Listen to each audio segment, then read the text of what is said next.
5221. That's 847-824-5221. Home Care Angels is a proud member of the Home Care Association of America. It's open enrollment season, and MediShare is a Christian healthcare sharing ministry that saves most families about $500 a month. Google MediShare and see if it is a fit for you. Jim Talamonte still standing by in the AM 560 Traffic Center. In Lyons, Harlem Avenue remains closed between 47th Street and the Stevenson Expressway due to a rollover tanker and fuel spill. Lakeshore Drive has delays on the north side this morning. Southbound traffic is heavy Fullerton to North Avenue after a crash. It's 15 minutes from Hollywood to Monroe, northbound 12. On the south side, we see delays northbound Stevenson to Roosevelt, 16 minutes from Marquette to Monroe. Checking traffic on the inbound Kennedy, scattered delays start at Cumberland. It's 30 minutes O'Hare to downtown, 16 from Montrose, 10 on the Express. Eisenhower, 39 minutes, 390 to the Burn Circle. Stevenson, 30 minutes, 355 to the Drive. The Rhine is 19 minutes from 95th. I'm Jim Talamonte on AM 560 The Answer. More of Chicago's Morning Answer Show comes your way next. Now your official Chicagoland weather forecast. Hazy sunshine and warm today, up to 80 degrees. Then tonight, sky clears out. We'll dip down to 61. It'll be mostly sunny and warm tomorrow with a high temperature of 83 degrees. Right now, it's 59 degrees. Your next news update in 30 minutes. Continuous coverage of the latest news, traffic, and weather at 560theanswer.com. I'm Elisa Z. Now more of Chicago's Morning Answer Show on AM 560, The Answer.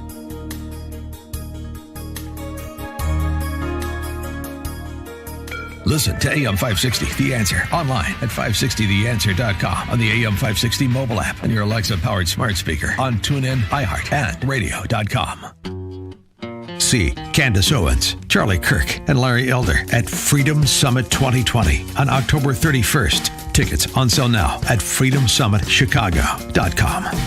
Top of the morning, Dan and Amy. Upwards of 500,000 people have signed an online petition calling on Netflix to remove this movie Cuties from their streaming service that they posted. Ugh, did you see the trailer? It's so disgusting. They also are the subject of congressional interest from the likes of Tulsi Gabbard, among others. Good. Suggesting that it's inappropriate. Some calling for the Department of Justice to investigate the filmmakers. Well, it's a pedophile's dream. I mean, really, it's Have absolutely... you seen it? No, I saw a trailer and I thought it was disgusting. The sexual objectivity of young girls like that, prepubescent, and it's just... Ugh. It's not going to air in my house, I can tell you that. I haven't seen it, and I'm not keen to. I did talk to Brendan O'Neill last evening on my syndicated show about it, and he has seen it. Brendan O'Neill, who's the editor-in-chief of Spiked Online. And his description of it was that it was morally ambiguous, and that was the problem, particularly the adults' conduct in the movie.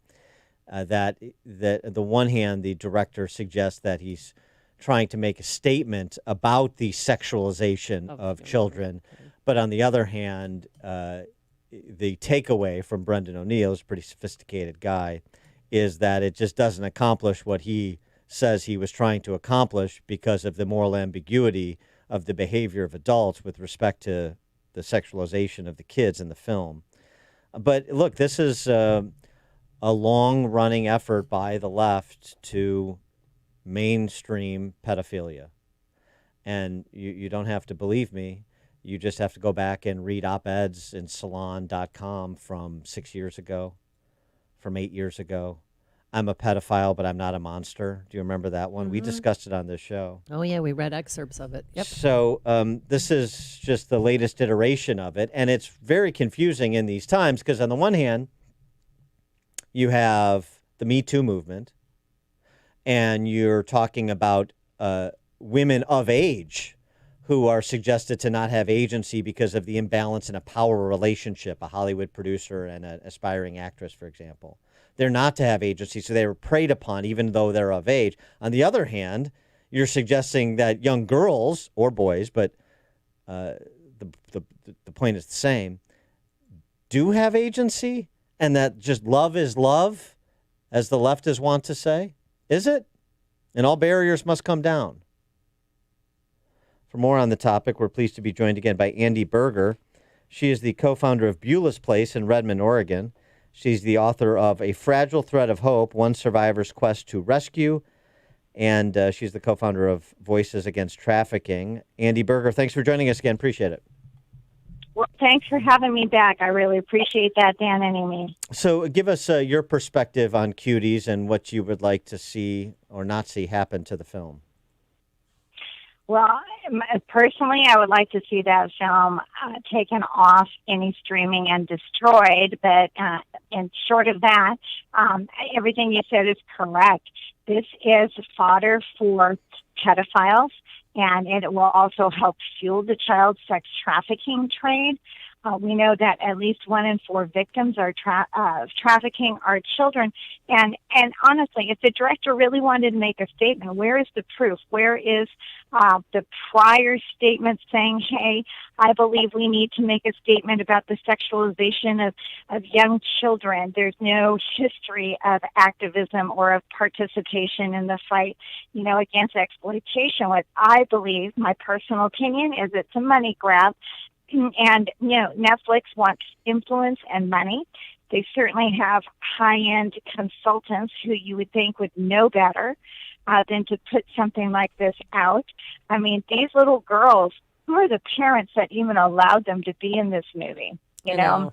And then you have, like who works for Netflix now? Oh, the Obamas. Barack and Michelle work for them. Meghan Markle now works for them. As an advisor, and, I wouldn't align myself with a company that does that. But let's talk about, the Trump administration in July allocated $35 million to aid the victims of human trafficking. And then you have this show, which seems to cut against the grain of that kind of effort. It does. It's almost like a slap in the face, like, we don't really care. We're going to do what we want to do because it's going to make a lot of money. It's going to help us desensitize America through their televisions, to the value and worth of a 10 or 11-year-old girl. Now, imagine with this movie out, the next time somebody goes to a public pool, during the summer, and they see a little girl in a swimsuit, pre-development or maybe, already developing. What do you think they're going to think after seeing this movie? And let's say, a mom and dad, for whatever reason, maybe they haven't heard the outcry and they watch this movie and they have minor children in their house. Suddenly the seed has been planted about what these kids can do if they're coached properly. But it's a grooming movie in my perspective, especially as a survivor of sex trafficking. So I just think, one, American people, you need to cancel your Netflix. 2, you need to paper them. You need to go ahead and blast them on social media, and hopefully somebody may listen. I don't know, but Voices Against Trafficking is heavily involved in the fight to get this repealed or get this off American televisions and off Netflix. I think I said he with respect to the director. The director is a French Senegalese, or the screenwriter is a French Senegalese screenwriter, and the director of the film too. It's a she. So just making that point. You said you think this will lead to more sex trafficking. Connect the dots for us. Why do you think that? Well, here's one aspect. First of all, if a child does watch that movie, which we know that the audience is not specifically children, it is for the adult audience. In my opinion, it's soft kiddie porn. Okay, so the part of it is those kids are going to look at that and say, oh, Mommy, I want to dress like that. I want to be in a dance class like that. If they do watch it, if they're allowed to watch it, and if there aren't parental controls, it's very likely they will. And it's like, ooh, I want to do that because, there's this little boy in class, that I want to impress or whatever, or I want to dress like that. I want to dance like that.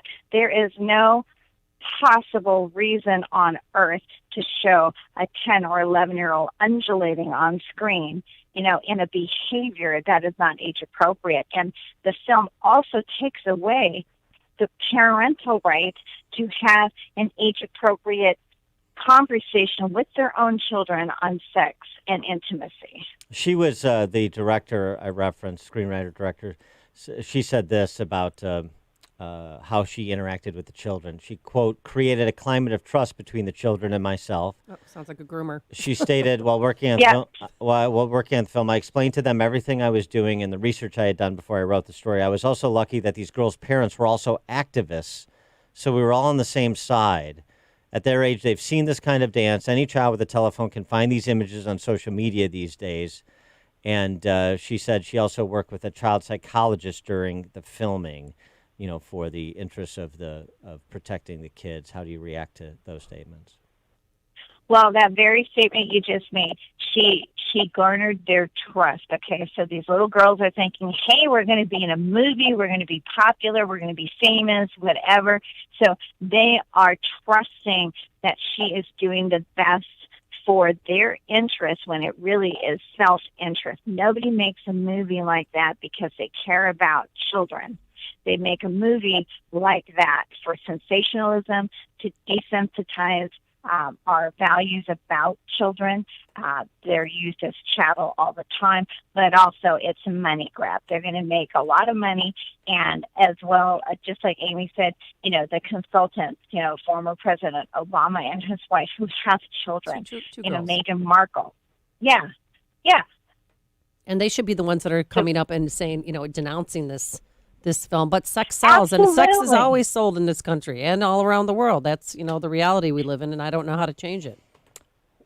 It is, and now even with the California bill, that lowers, the bar for being called a sex predator on the heels of this movie. So it's a massive movement to take away the value and the respect for the human rights of a child who is a citizen, who is part of our community, who should be the future of America. So now, if we just base it on this movie, our future will be the future prostitutes, the future victims of sex trafficking, the future of, I need more because at 11 I've already done all these things, right? So I need to have something more, to stimulate me. They're prepubescent, that most of 10 and 11-year-olds are just getting out of playing with toys and dolls and whatever.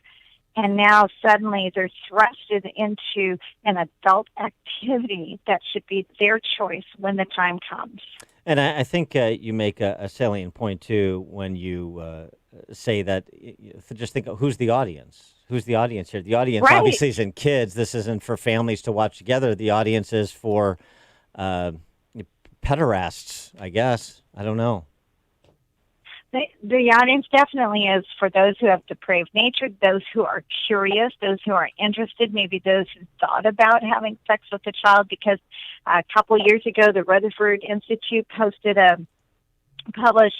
a story, and in America, Americans buy children for sexual activity 2.5 million times a year, and that was a couple years ago. This is just going to escalate, and the predators are laughing. They're saying, woohoo, look at this. They're making it okay for us to go after this age group. Well, what about the what I said at the outset, too, just this whole idea of trying to mainstream pedophilia? That, I mean, you've had these ghastly organizations around for a long time, like NAMBLA. You've had these op-eds that have been published in leftist outlets, like I mentioned, Salon.com. There really is this effort afoot, and it seems like, whether wittingly or unwittingly, this advances that effort to say love is love, and who are we to draw lines and stand in the way of love? Exactly. You're absolutely right. And to what end? Okay, to what end are they approaching this audience that they know has a predilection to this kind of activity? They know that there will be people out there. This just creates a whole other situation, for another Epstein. I mean, these little girls are going to grow up. They're going to have had this experience. They have the exposure. And for that whole population, they are now at risk. And we fight every day to protect kids from child exploitation, to protect them from being treated, like, for lack of a better phrase, pieces of meat, okay? And now we... Yeah. And I'm sorry to interrupt, but this is just incredible to me against the backdrop of the Jeffrey Epstein case, Ghislaine Maxwell case, all of the appropriate and associated outrage over that sex trafficking ring, the Me Too movement, as I mentioned at the outset of our conversation. I mean, I don't know how people reconcile supporting a movie like this with their moral panic over Epstein and other sexual predators. Exactly. There really isn't a way to reconcile that, but I think with Netflix, they can sneak into our televisions, they can sneak into the homes of America, and no one will see, no one will know. They can.